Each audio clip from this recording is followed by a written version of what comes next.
Egito Antigo. Os restos da mais antiga sociedade que se conhece permanecem por entre as areias do deserto e as marés do rio Nilo. Mas durante 1600 anos, uma importante zona desta paisagem desapareceu. Enterrada como um tesouro no mar, à espera de ser descoberta. O Palácio de Cleópatra.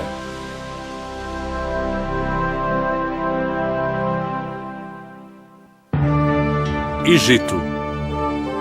Durante 5.000 anos, uma grande civilização nasceu aqui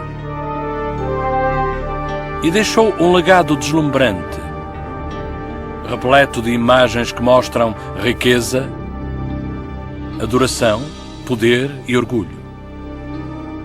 Um povo que detinha uma fé incrível na vida depois da morte e que encontrou expressão nos enormes templos e túmulos e que depositou a sua fé nos faraós para o liderar e proteger. Cada faraó deixou marcas indestrutíveis. Ramsés II, o construtor do grande império, e Tutankhamon, o rapaz-rei. Mas o faraó mais famoso não desapareceu. Cleópatra, o rosto que lançou milhares de lendas. A sua história começa em Alexandria, uma cidade às portas do rio Nilo, na costa do mar Mediterrâneo. Foi fundada em 332 a.C. por Alexandre o Grande, que conquistou o Egito para o seu império em expansão. Após a morte de Alexandre, a cidade caiu nas mãos do general Ptolomeu I e os gregos passaram a controlar o Egito. 100 anos depois, Alexandria era a cidade mais famosa do mundo. Um centro cultural e de aprendizagem que atraía os melhores académicos e artistas da época. Foi crescendo como um porto de comércio entre a Europa e a Ásia. Os navios que viajavam da Índia e de Roma procuravam o mítico farol, uma das 7 maravilhas do mundo antigo. A ocupação grega de Alexandria e do resto do Egito durou uns 300 anos, até à era de Cleópatra. Rainha Cleópatra VII, um faraó egípcio e um grego puro. Continua a ser um dos maiores enigmas da história. Popular entre os egípcios, Cleópatra foi a primeira governante a aprender a língua deles. Ela manteve o poderoso Império Romano afastado, falsificando alianças próximas com os seus líderes. Mas a sua sorte chegou ao fim quando Otávio, o governador da Roma Ocidental, decidiu tirar o Egito a Cleópatra. Em vez de se dar por vencida, a rainha suicidou-se. Porém, de todo o drama pelo qual Cleópatra terá passado, não há vestígios na cidade de Alexandria atualmente. Em vez disso, o seu mundo permanece escondido a 10 metros de água turva, numa baía que se estende por 2 quilómetros quadrados. Nunca ninguém tentou fazer uma busca completa a este local. Até agora.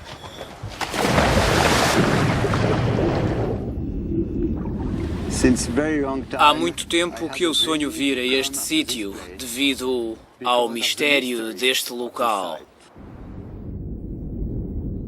Para Frank Gódio, 10 anos de preparação culminaram nesta expedição. Ex-conselheiro financeiro, abandonou a sua carreira de sucesso para seguir os traços de Cleópatra a tempo inteiro. E é aqui que espera encontrá-la. Enquanto explora a ilha submersa de Antirrodos, o local do lendário Palácio de Cleópatra, a sua equipa de mergulhadores tropeça numa peça de madeira que sai dos vestígios. Durante 3 semanas, os mergulhadores limparam o local. A curiosidade transforma-se em entusiasmo.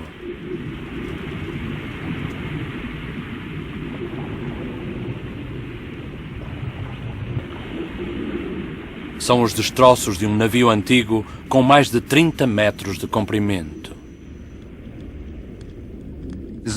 A grande surpresa para a equipa e para mim, nesta época, foi a descoberta dos destroços no porto da ilha de Antirrodos.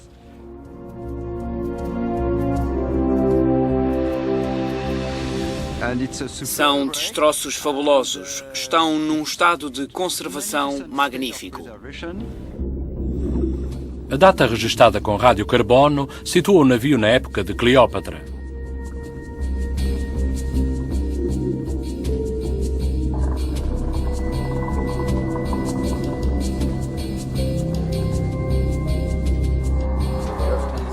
Gódio pede ao artista Patrice Sandrin para fazer um esboço do enorme navio.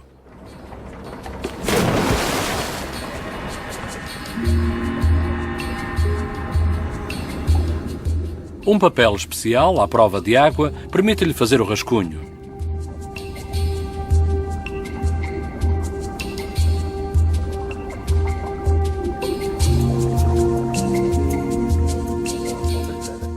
Vamos agora transferir as medidas do fundo do barco feitas pelo Patrice. Aos poucos começamos a ver a forma e os detalhes dos destroços. O tipo de construção vai levar-nos a definir a data exata da construção do navio, o autor e com que propósito foi construído, o que é muito importante neste caso. Os desenhos e as filmagens de Sandrin são enviados para o Dr. Steve Vinson, da Universidade de Chicago, um especialista em navios antigos e em navegação.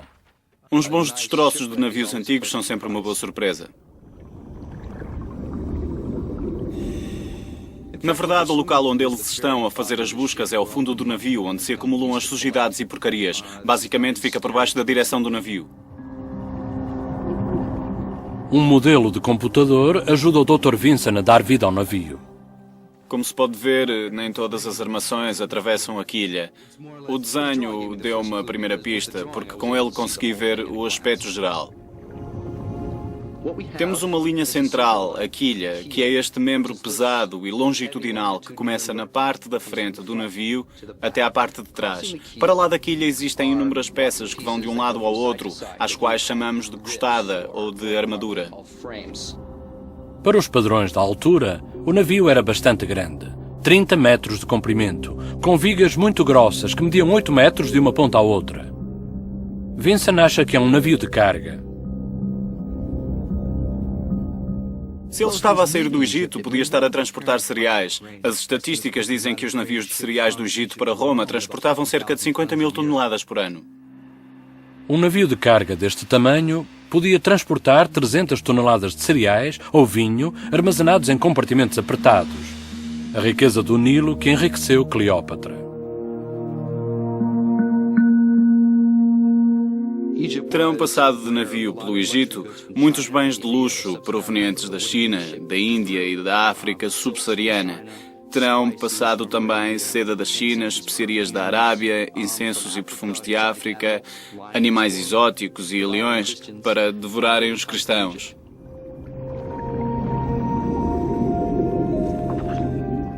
Escondida por entre as vigas do navio, a equipa de Gódio encontra joalharia em perfeitas condições.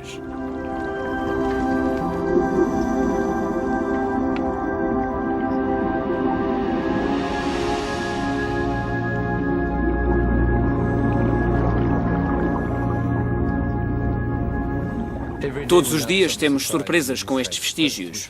Primeiro descobrimos-lo e o seu tamanho é bastante impressionante.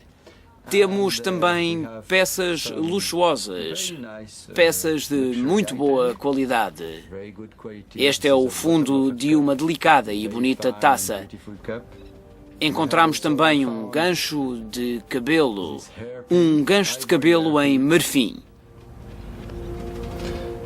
Temos também um anel de ouro muito engraçado. Muito bonito. E temos este importante e delicado anel de ouro. É um anel de ouro com pedras semi-preciosas, onde está gravada a crista de uma ave, um entalhe que era utilizado como carimbo, por exemplo. Depois de semanas a limpar os vestígios do navio, os mergulhadores encontraram um buraco enorme, o ferimento que provocou o afundamento do navio há 2000 anos. Porém, não há maneira de descobrir se isto foi o resultado de o casco ter batido no Recife ou se a causa terá sido uma guerra. Poderá demorar anos a resolver o mistério deste navio no porto de Cleópatra. Este é um dos navios antigos mais bem preservados que até hoje se encontrou. Um navio que Cleópatra terá visto a navegar do seu palácio real. O palácio que Frank Godio está determinado a encontrar. Há 2000 anos, Alexandria era a cidade mais rica do mundo. Maior do que Atenas e Roma.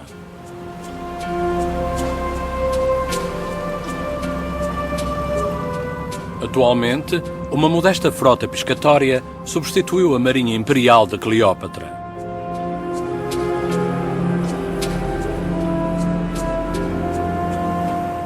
Algures nestas águas estão os palácios onde ela seduziu os homens mais poderosos da terra. Júlio César, de Roma,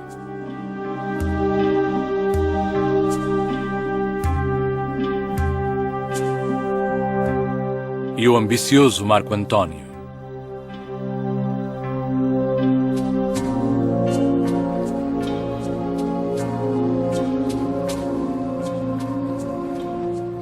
Mas o tempo foi cruel para Alexandria. 4 séculos após a morte de Cleópatra, terremotos e um enorme maremoto derrubaram os palácios da linha da frente do porto.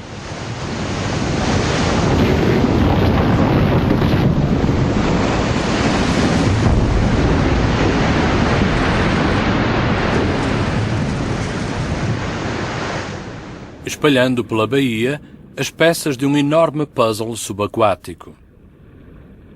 Se descobrir alguma coisa do que resta do palácio de Cleópatra, será algures na vasta e desfigurada baía.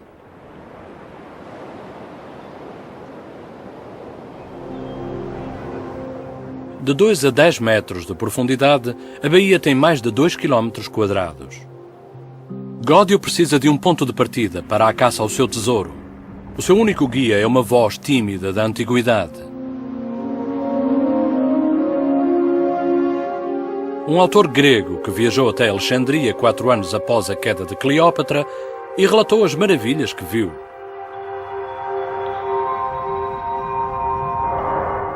Chamava-se Estrabão e descreveu uma cidade morada com um grande farol, uma das 7 maravilhas do mundo.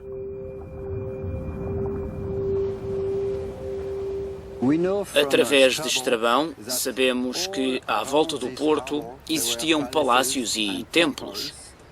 Entre eles existia ainda uma ilha com o palácio de Cleópatra e um pequeno porto que pertencia ao rei.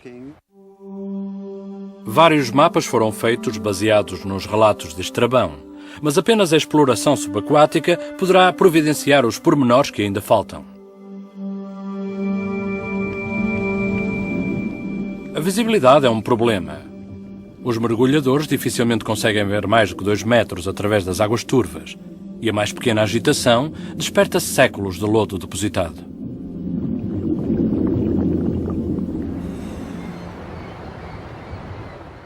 Para localizar o palácio, a equipa de Godio utiliza uma variedade de sensores para detectar a forma do fundo do mar. O porto é examinado para se detectarem as alterações no campo magnético do planeta Terra. Isto indica que podem existir estruturas enterradas no fundo. As imagens são combinadas com os sons das profundezas para produzir um breve esboço das represas e do porto submersos.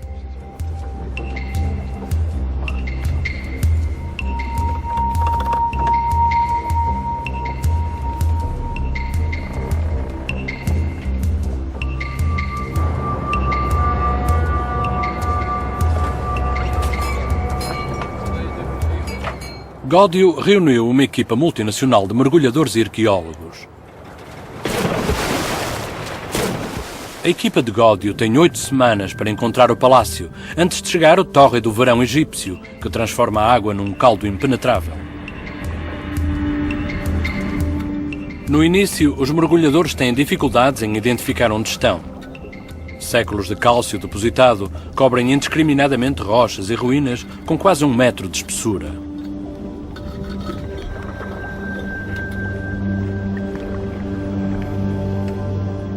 À medida que os mergulhadores retiram esta camada, a riqueza e a grandiosidade das peças da antiguidade ficam a descoberto.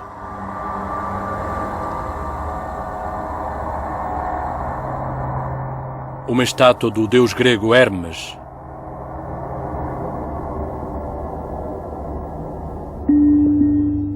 Uma serpente enrolada, guardiã da cidade.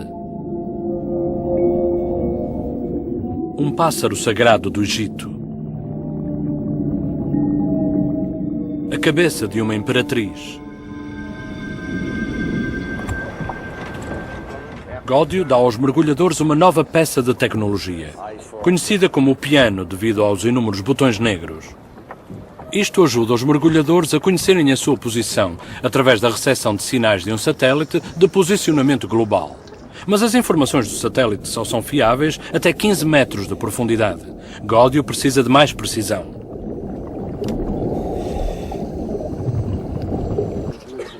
Ele encontra uma solução moderna, num forte medieval.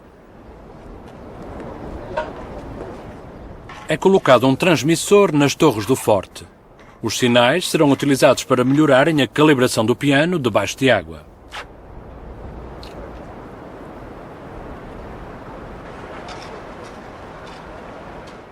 Este receptor está ligado a 2 antenas. A primeira recebe o sinal do satélite.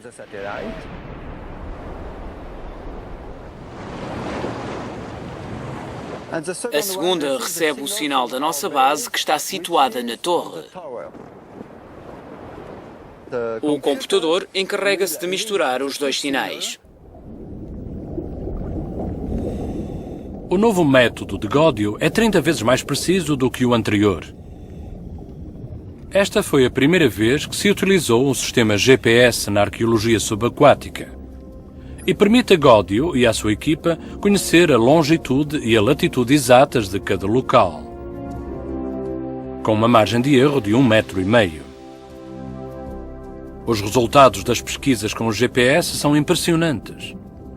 Frank Gódio é capaz de desenhar um mapa exato da cidade desaparecida.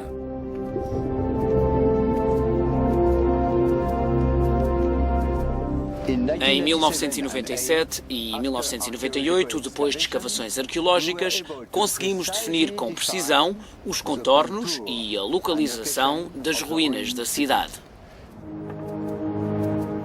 A equipa de Gódio usa boias vermelhas para marcar os contornos das descobertas submersas. Seguindo as pistas de Estrabão, Gódio é agora capaz de trazer o mundo perdido à superfície.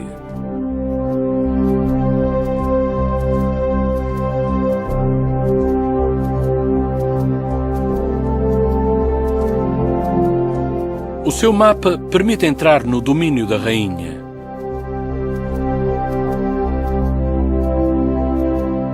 O palácio onde Cleópatra seduziu Júlio César, o poderoso comandante da legião romana.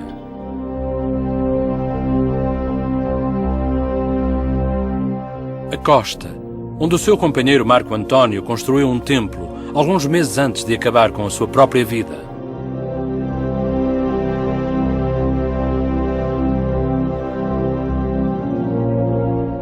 E finalmente, Antirrodos, a ilha real de Cleópatra.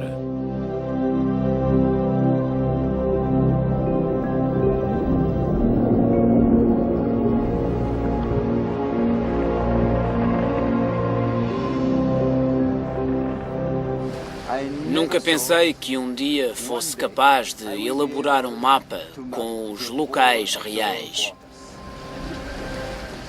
Agora sabemos que estamos apenas no início de uma grande aventura científica.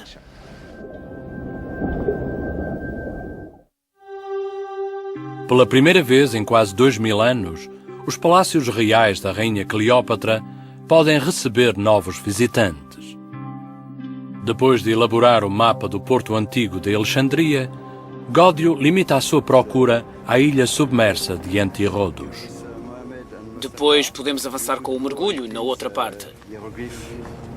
Foi aqui, em 26 a.C., que o geógrafo Estrabão viu a casa de verão de Cleópatra, 4 anos após a sua morte. Mas ele não dá pistas da localização do palácio.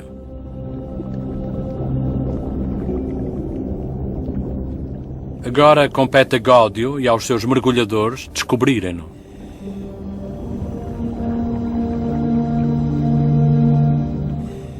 Uma escavação arqueológica é como um puzzle. Existe muito pouca informação para preencher os espaços. O próprio local é enorme. São 27 hectares de águas tão turvas que a visibilidade fica limitada ao comprimento de um braço.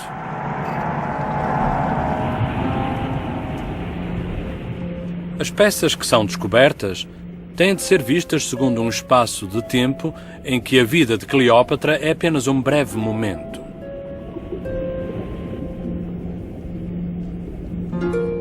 Neste tesouro da história, os artesãos deixaram pistas importantes. 8 blocos inscritos com hieróglifos egípcios.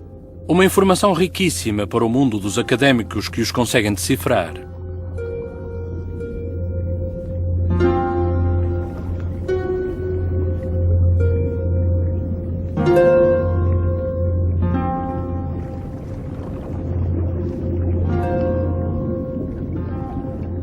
Faixas de silicone flexível são utilizadas para se fazerem cópias dos textos.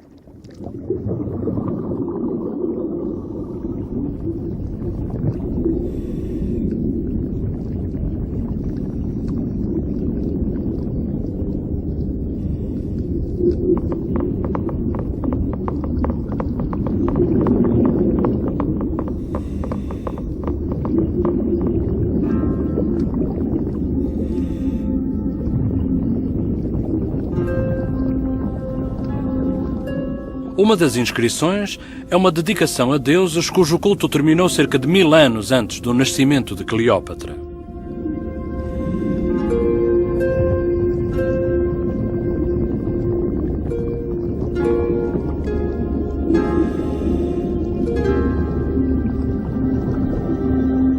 Outras inscrições aparecem em grego.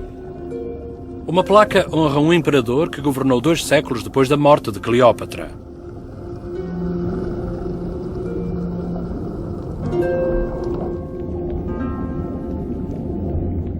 Na parte oriental da ilha submersa, os mergulhadores descobrem 2 longas filas de estacas de madeira. São a base da construção de um molho antigo e é uma pista valiosa. A idade da madeira pode ser determinada. São datadas do século IV a.C. ao século V a.C. Isto é muito interessante. O molho já existia aqui muito antes de Cleópatra. É uma descoberta encorajadora.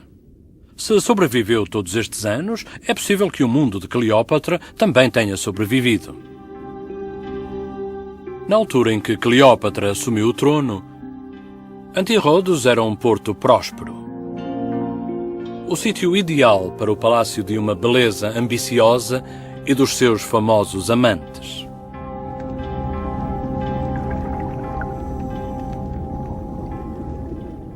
Enaltecido pelas descobertas do antigo cais, Gódio procura restos de edifícios do período do reinado de Cleópatra. Pelo porto, os mergulhadores revelaram dúzias de colunas gregas distintas. Os antepassados de Cleópatra vieram da Grécia e importaram o seu estilo para o Egito. Extremidades afiadas relembram as colunas encontradas em Atenas, mas estão inscritas em granito proveniente do Egito.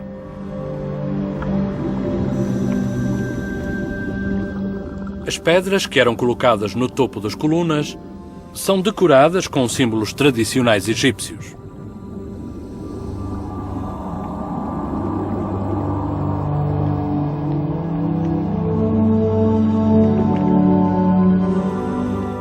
Os pilares terão formado coberturas elegantes que protegiam a rainha e os seus acompanhantes enquanto entravam para os navios reais.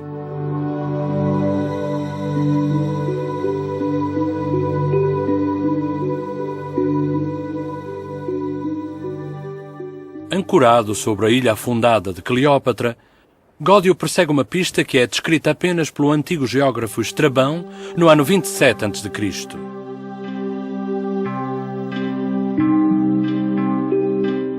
Gódio sabe que existia um palácio na ilha de Antirrodos.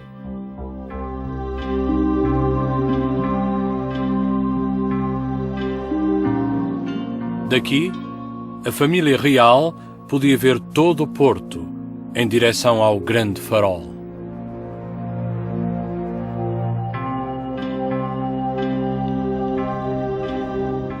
Os mergulhadores de Gódio limparam as ruínas encrustadas na zona sudoeste da ilha submersa. Agora, o trabalho compensa.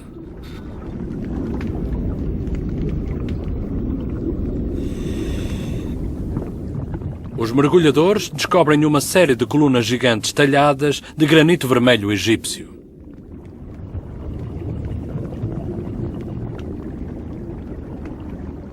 Na parte sudoeste da ilha de Antirrodos, encontramos uma acumulação de colunas de granito vermelho, caídas à entrada do porto. Contamos 60 peças. São enormes e têm mais de 1 metro de diâmetro. As antigas colunas cobrem mais de 60 metros do solo da baía.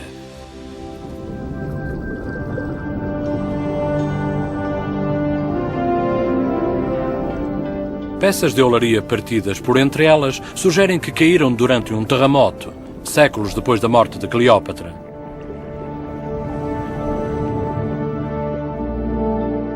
As pinturas do mundo antigo indicam que as colunas poderão ter servido de porta de entrada cerimonial para a ilha.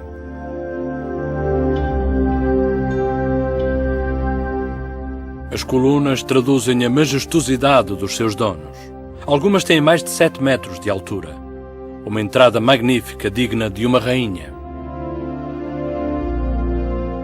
Os marinheiros que se aproximavam terão ficado maravilhados com a magnífica entrada para a Ilha Real. A entrada leva Gódio a suspeitar que o palácio terá ficado no centro da ilha. Mas nas suas tentativas para o encontrar, Gódio encontra o inesperado.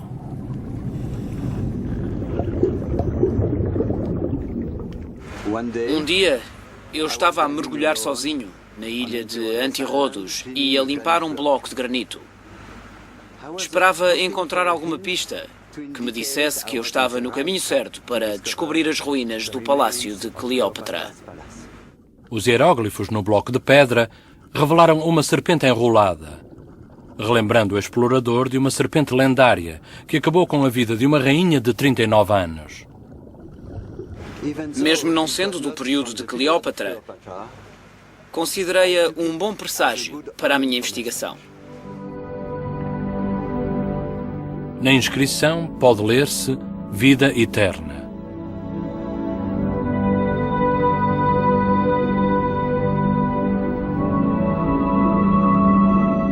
Em breve seriam encontradas outras dúzias de blocos.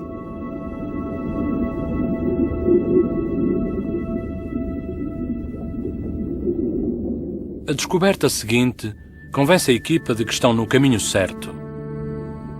Vastas extensões de piso de calcário dignas de uma rainha.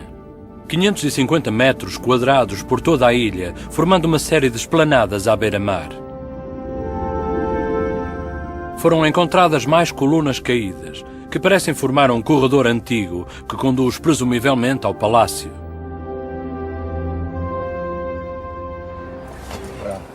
Gódio acha que está próximo do palácio, por isso diz aos seus mergulhadores para cavarem um fosso fundo perto do pavimento.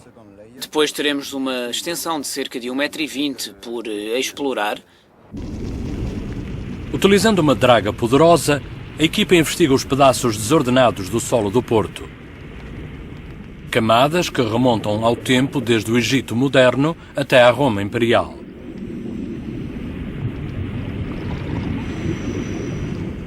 A equipa demora 3 semanas para atingir a camada em que tem mais interesse.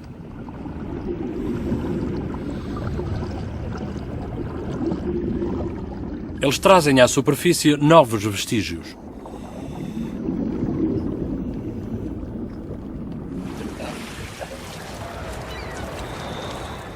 Pensamos que a camada que descobrimos ontem com esta cerâmica data do tempo de Cleópatra. Gódio e a arqueóloga americana Emily Teeter examinam as descobertas. É uma peça extremamente bonita, uma taça ou um prato, e tem uma forma muito interessante. Potes e taças que podem ter sido utilizados por Cleópatra na sua corte real. Uma lâmpada a óleo em miniatura. Isto é interessante. Este é bastante diferente e muito peculiar, e está em perfeitas condições. Entretanto, uma outra equipa de mergulhadores fez uma descoberta impressionante. Onde termina o pavimento abruptamente, surgem enormes blocos de pedra. Pouco certo do propósito destes blocos, Gódio decide escavar à volta deles, para ver se existem sinais de alguma coisa importante. Um palácio é, obviamente, um monumento importante, e para este monumento importante é necessário uma estrutura muito forte. Os mergulhadores de Gódio começaram a perfurar séculos de história. Aparece uma série de alicerces em madeira, delineando uma estrutura de 62 metros de extensão e com largura suficiente para suportar os blocos de construção que a equipa descobriu anteriormente. Gódio está convencido de que podem ser os alicerces do Palácio de Cleópatra.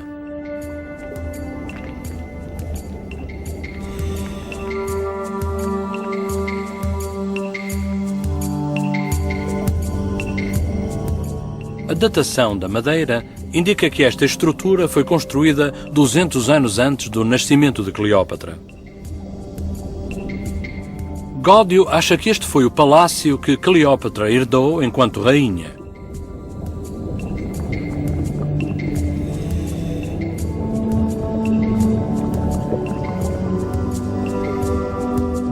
O que significaria que ele teria descoberto as ruínas do palácio de Cleópatra na ilha.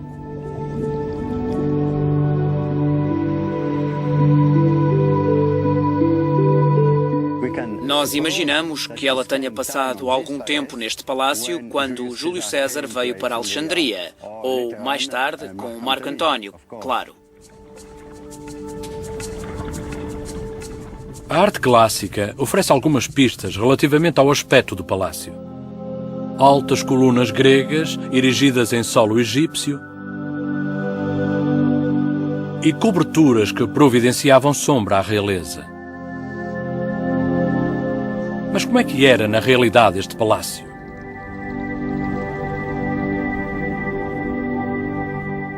Baseados nos alicerces encontrados, os peritos podem agora arriscar algumas suposições. No interior destas paredes, o hall de entrada era revestido a marfim e carapaça de tartaruga indiana estava embutida nas portas.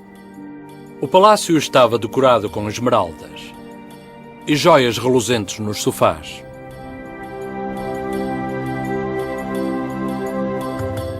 Foi aqui que há 2000 anos, a rainha de uma nação outrora grande tentou salvar o seu povo da conquista. O caso amoroso de Cleópatra com Júlio César e Marco António transformaram-se em lendas duradouras. Dois temíveis guerreiros, arrebatados por uma beldade real e ofuscados pela riqueza da sua dinastia. Sinto-me privilegiado por poder tocar no pavimento que outrora Cleópatra pisou. Gódio descobriu o edifício principal do Palácio de Cleópatra.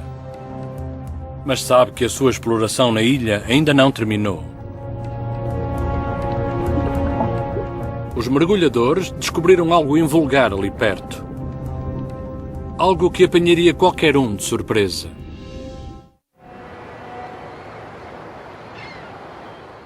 Tendo encontrado a ilha submersa, onde Cleópatra governou como rainha, Frank Gódio procura agora mais um edifício.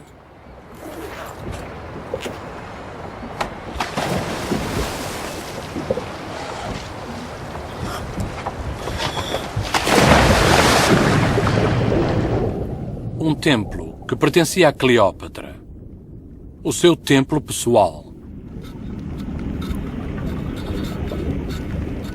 Os mergulhadores passaram 2 anos a procurá-lo. Gódio continua convencido de que ele está lá.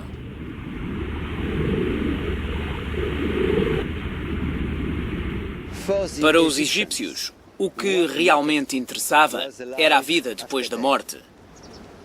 Só os templos eram construídos para durar eternamente. Os palácios, não.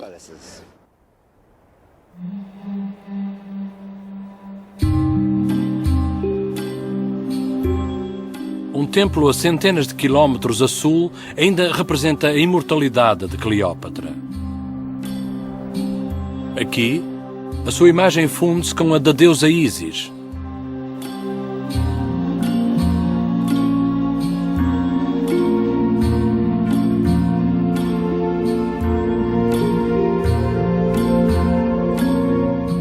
Ísis controlava o poder da fertilidade.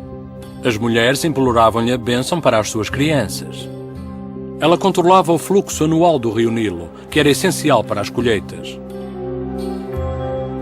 Para milhares de veneradores no Egito e por todo o Império Romano, Cleópatra era Ísis. Nas procissões religiosas, a rainha Cleópatra vestia-se como a própria deusa. Afinal, o que é que restou do templo de Cleópatra?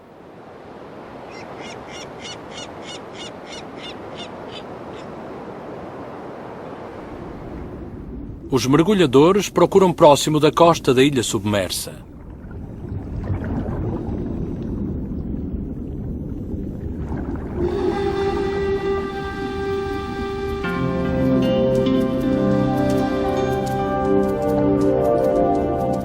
É encontrada uma estátua elaborada, mas a sua identidade não é imediatamente reconhecida.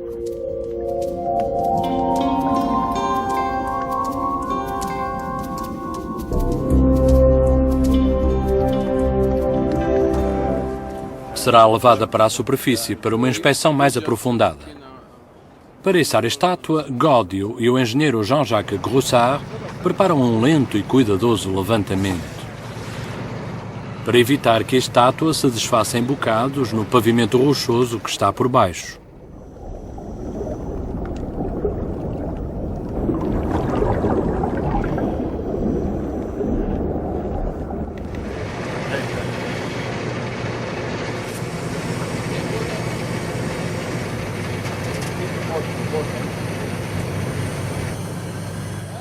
Não é fácil saber o que poderia ser. A Gódio junta-se Ibrahim Darwis, o diretor egípcio do Departamento de Arqueologia Subaquática, e a arqueóloga Emily Titter. O mais provável é que seja proveniente de um santuário de um deus, e isto seria a parte mais importante desse templo. Pois, então o mais provável é que a estátua represente um padre, um sacerdote, com uma taça canopo. Cá está, uma obra-prima.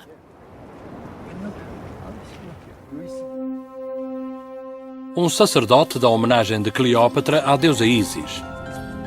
Ele tem uma taça chamada canopo, cheia de água benta do Nilo Sagrado. É uma descoberta valiosa. A primeira estátua de canopo encontrada no Egito.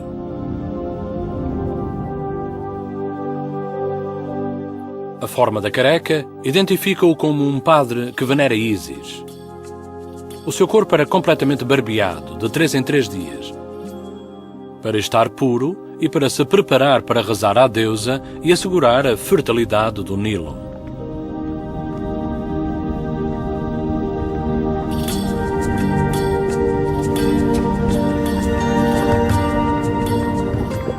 Mas algo ainda mais espetacular aguarda no fundo da água. 2 esfinges perfeitas.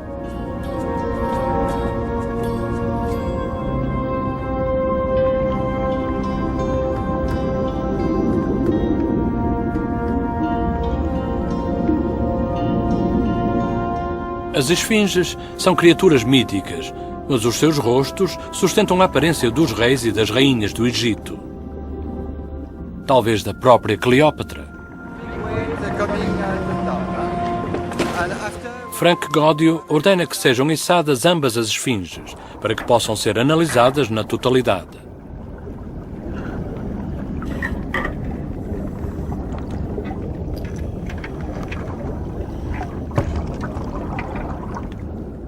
Durante 2000 anos, estas esfinges estiveram escondidas dos olhos humanos.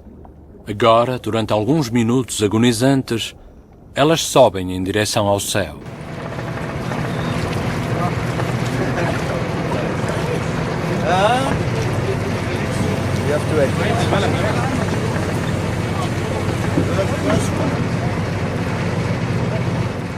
O que me espanta é a cara. Sim. Como pode observar, a preservação do rosto não foi destruída pela natureza. Mas infelizmente não há inscrições. Em termos estilísticos, seria fácil de datar devido ao arredondamento da cara e aos ombros. É muito bonito. Para os mergulhadores, depois de meses de exploração na escuridão, é um momento de alegria. Cada uma das esfinges é preparada para um molde em silicone. É aplicada vaselina para lubrificar a superfície. Vão ser enviados modelos em tamanho real para especialistas que possam ajudar a resolver o enigma das esfinges.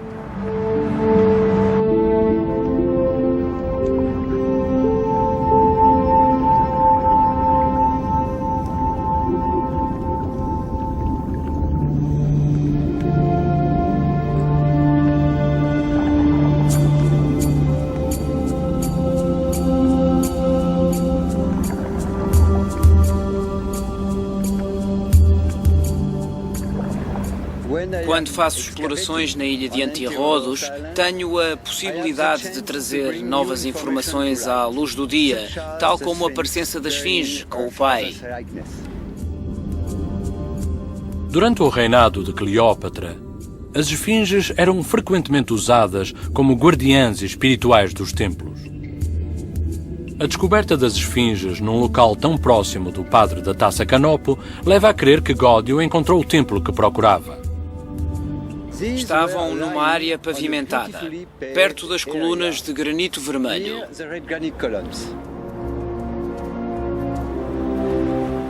Esta disposição demonstra que este era provavelmente um templo pequeno construído em memória de Ísis, próximo do palácio. Há 2000 anos, estaria rodeado por jardins sagrados, em vez do mar.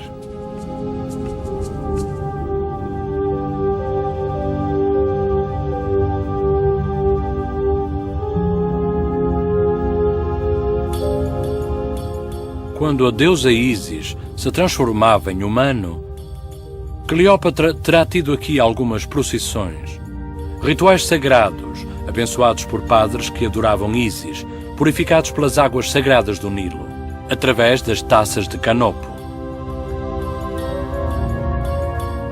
Nas últimas horas da expedição, há ainda um último tesouro que é preciso revelar a partir do porto de Cleópatra. É uma gigante cabeça em pedra.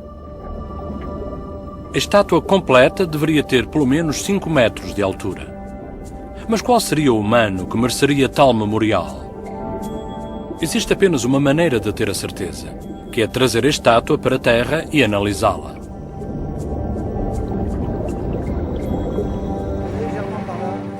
De imediato, Godio reconhece o rosto. É o ditador romano Otávio, o inimigo de Cleópatra. Quando o seu poderoso exército invade Alexandria, Cleópatra prefere o suicídio à rendição.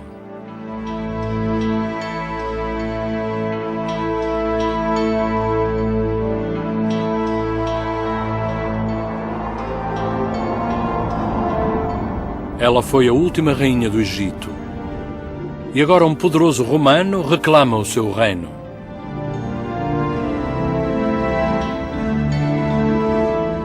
Dois mil anos depois, Frank Godio toca no seu mundo.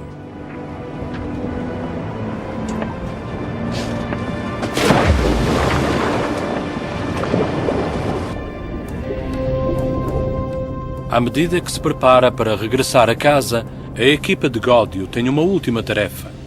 Eles devem devolver todos os tesouros de Cleópatra à Baía. As autoridades egípcias determinarão o seu destino.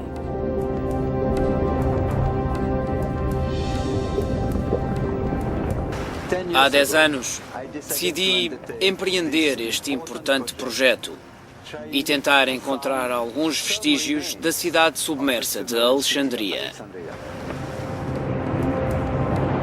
O que Gódio descobriu abre um novo capítulo na arqueologia do Egito e revelou novas informações sobre a lendária rainha que o mundo jamais esquecerá.